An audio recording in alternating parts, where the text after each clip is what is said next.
Hey guys, Kyle McClelland with XXL Chrome Chasin here with you today. Today just a simple informational video on how to tie spawn sacks for steelhead. I'm going to show you all the basic components you need and everything that'll get you started and going. So first thing is you're going to need some Atlas mics, netting. I like you can do the 4 or 3 inch squares depending on how big your baits are going to be. So I believe these are the 3 inch squares. So they have a wide variety of colors. My favorite are pink, chartreuse, white, peach. You know, orange and red can be really good colors too, depending on the water you fish. Everywhere's a little bit different. So first you're going to need your netting, then you're going to need your thread. So you can run Magic or Miracle thread. My favorite's the Miracle thread, which is right here. This stuff's just thin and it's clear, so it's easier to tie. Now Magic thread's a little thicker. The times I like to use Magic thread are where I'm making a hot spot. For say in the spawn sack you're going to make a hot spot, which is like a blood dot. You can use this and wrap it a little thicker on your knot, so that'll kind of, you know, be used as that. So you got your netting, you got your thread. You're going to want some scissors, good sharp scissors. Then you're going to want some, if you're tying bags where you're going to be fishing the bottom bouncing or fishing stationary like off the beach or in a lake, you're going to want to tie a few floaters in your bags, 4 or 5 floaters per bag. But then most of the time if you're fishing the river, say under a float, you just tie your eggs regular in the sack. So we're going to get started. We're going to tie up Pautzke's new trout eggs. These are the natural trout eggs. They're real trout eggs, and if you're not able to get fresh eggs, you don't want to kill fish. These are great eggs to get you fishing. Like I said, they're real trout eggs and they're preserved, so they're not going to go bad and they'll last as long as you need them to, and they work very well. We've been having good success with them. So first step here, to pick out a color netting that you'd like to fish. Right here we just have peach, chartreuse, and pink laid out. These are some of my best colors. They work well everywhere. So you're going to put your netting out. Now you can do this in a wide variety of ways. You can tie them one at a time, or you can put out 50 squares if you'd like. If I'm really trying to wrap a whole bunch of bags, this is probably the easiest way to do it. I'm just going to put 4 here for time's sake, but you could lay out as many as you want. You tie at one time. So I'm just going to add, 15, 20 eggs, depending on how big of bags I want. I'm going to do up some smaller ones. Say I'm only at about 10 in this one. And I'm going to put about 15, 20 in this one.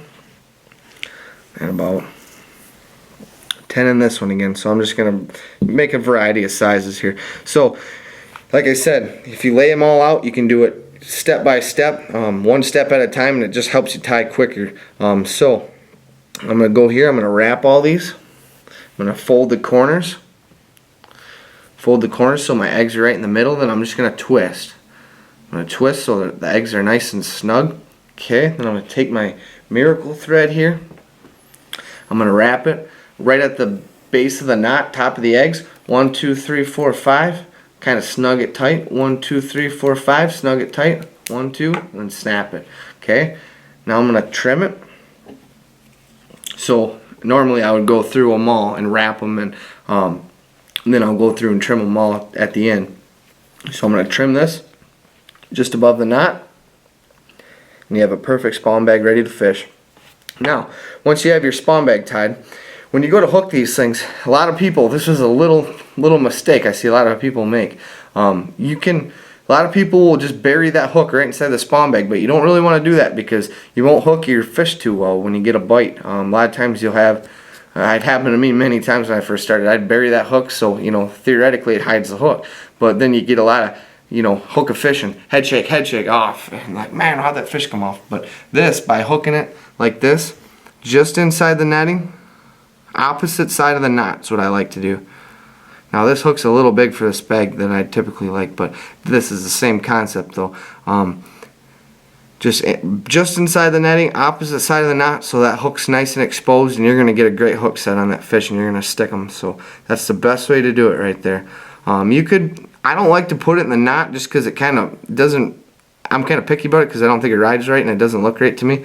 And it can affect your hook set as well, I found. But you put that opposite side of the knot just like that, and you're going to stick those fish and it's going to work good. Now earlier you heard me mention magic thread and why I like to use it. Like I said, it creates a hot spot in the egg, which is like a blood dot. So if you look at a regular egg here, even in these eggs, in these Pautzke Trout eggs, because these are regular eggs, you can see that little hot spot in there. There's that little blood dot. So we're going to try to mimic that in our Sacs, and I've seen this make a big difference, especially when the water's kind of colored. So what I'm going to do here, when I'm going to tie this bag, I'm going to say, like I said, this is going to be a dirty water bag here. So I'm going to put in probably 20 eggs. I'm going to tie a little bit bigger sack than what I normally would. Got about 20 eggs in there. And this is one of my favorite color combinations, chartreuse with the red thread. I'm going to wrap this. I'm going to snug it down just like I did before. Now I'm going to take my magic thread here. Now I'm going to do the same thing like I did with the miracle thread. But I'm going to wrap it because I want that blood dot, that hot spot to shine out just a little more. So I'm going to wrap it a little more than what I did the miracle thread. I'll go 5 wraps, snug it, 5 wraps, snug it, and I'll wrap it up the stem of the spawn sack just a little bit. Not much, just, you know, I got my fingers pinched there. Okay, now I'm going to snap that. Then I'm going to trim my netting just above that knot. And there we go. It's just little details, just something you can try, something that can make a big difference when there's a lot of angling pressure. Just little details, something to try out for sure.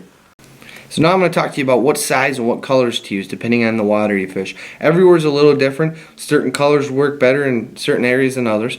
But some of my best universal colors are white, peach, chartreuse, and pink. Orange and red can be good colors also, but those are my favorites. So if you're fishing low clear water, water super gen clear, the fish are kind of, you want to be stealthy, you're going to want to tie these bags right here. Now these are about 10 trout eggs per bag. I have chartreuse, white, and peach. These are my best colors for low clear water. Now if you're fishing a little bit stained, bigger water, you know, in the springtime you get some color to the water, you're going to want to run a little color on your bag. So, you know, chartreuse, pink, orange, red, peach, those are great colors in dirty water. Chartreuse is a great universal color, works pretty much anywhere. You can always get bit on a chartreuse bag. So is peach. You know, pink can be good in low water sometimes as well, but usually that's one of my better dirtier water colors, as well as red and orange as well. Now on the camera all these colors look very similar. I'll show you which colors are which. This is a pink bag right here. That's a pink sack. This is an orange. That's a peach. This is a chartreuse. And this is a red. Now I'm sure it's going to be hard to see come up on the camera, but once they're in the water and you tie them up, you're going to be able to see. And they all makes a difference. So this as well. These are smaller bags. This is chartreuse, this is white, and this is peach. So I'm going to talk to you about when to and when not to use floaters. Now, if you're fishing off of a beach, off a pier, in a lake, and you want your spawn bag to float up off the bottom, say you run a split shot here, you know, you got your spawn bag here, you put floaters in that, and your spawn bag's going to be, you know, about a foot or however far you want it off the bottom. So that's when you want to use these, and also you want to use these when you bottom bounce in the river. When you're just rolling bottom through a hole in the river, you want to run these floaters because it's going to keep you out of the rocks and it's going to put you right in the strike zone to those fish. So most of the time during the day, I like to run just the regular color floaters. You can mix and match any colors you want.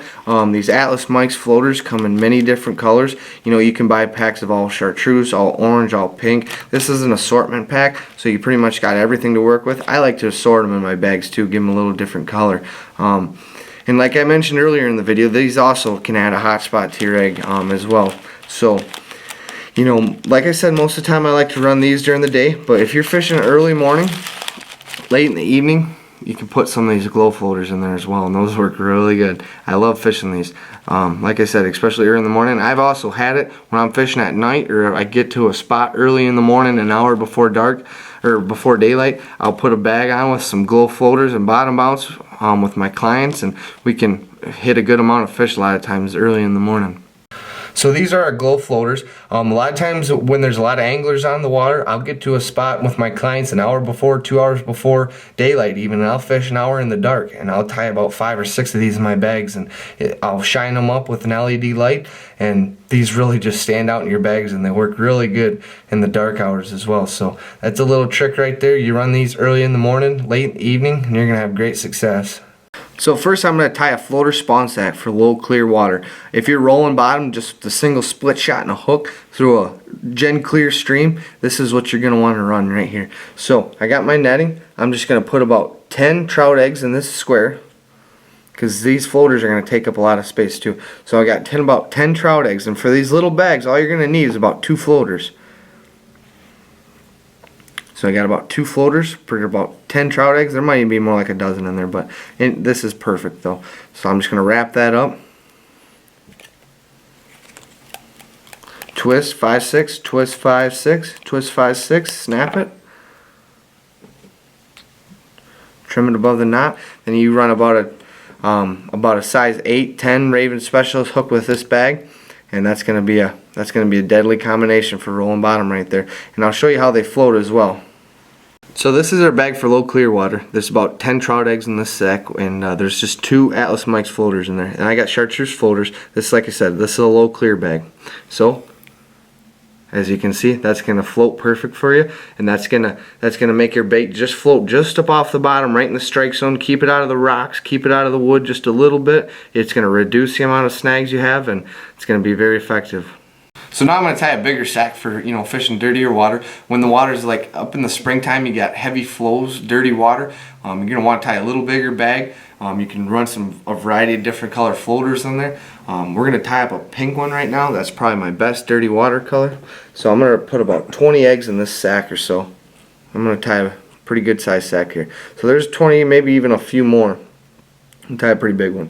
Like I said, when that water's got some good color to it, this is going to be good. So yeah, for this big bag, you're going to want to run at least 5, more like 6. If you got these, if you got some bigger floaters, you can get away with 5, but if they're the smaller ones, you want to run 6. And they all come in the same pack, but some of the floaters are a little bit, the chunks of styrofoam are a little bit bigger than the others. So we got 6 in this one. We're going to twist this up here.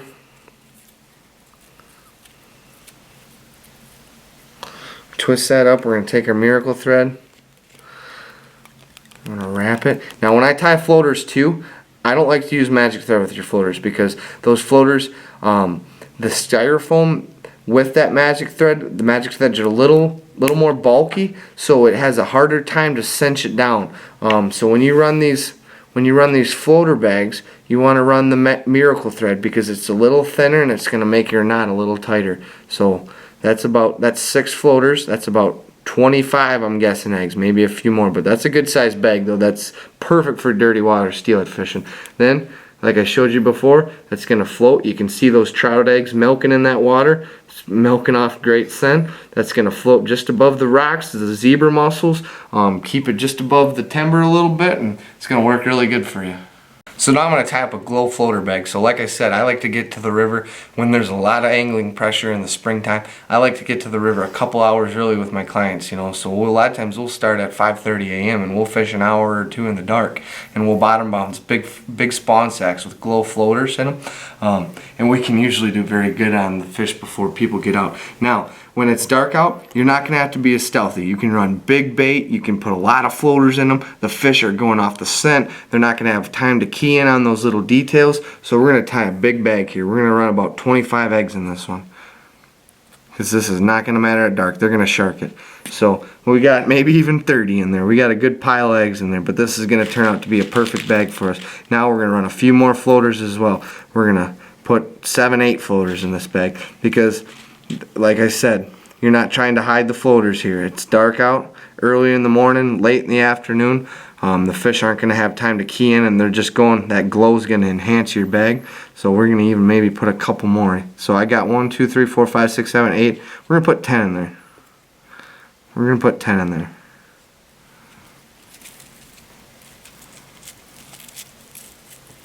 I'm going to twist it up. Now when when you tie these bigger bags too, you might want to run a few more wraps with your miracle thread. 1, 2, 3, 4, 5. Snug it. 1, 2, 3, 4, 5. 1, 2, 3, 4, 5. Snug it. Snap it. Trim it. Then we're going to charge this up and show you what it looks like. So when you're on the stream and you're about to fish this bag, you're going to want to charge this up with a light. I like to use an LED light. That's going to enhance your floaters and give you the best, longest glow. You can use a flashlight. It's not going to hold its glow as long, but you can use a flashlight though. So this is just a big LED light we got right here in the room. So we're just going to hold this up. We're going to charge it for, I don't know, 20 seconds or so. Make sure kind of rotate it a little bit. Make sure those are glowing. You can put it in the palm of your hand too, right up against the light, so that's really bright. And I even like to go, 30 seconds, 20, 30 seconds is all you really need. But the longer you go, the more they're gonna glow. And after about, a dozen, 2 dozen drifts, just give it another 10, 20 seconds on the light to charge that up, and that's just gonna enhance it. Drift it another 12, 20, 12. Dozen or 2 times and charge them up again, and those are gonna shine in your bag good. So we just glowed up our bag in our light for about 20-30 seconds here. Now we're gonna add this into a cup of water, and that's the final product there. And that's, tell you what, that works really well. That's a good little trick there, and you can catch a steelhead all night long with that bait.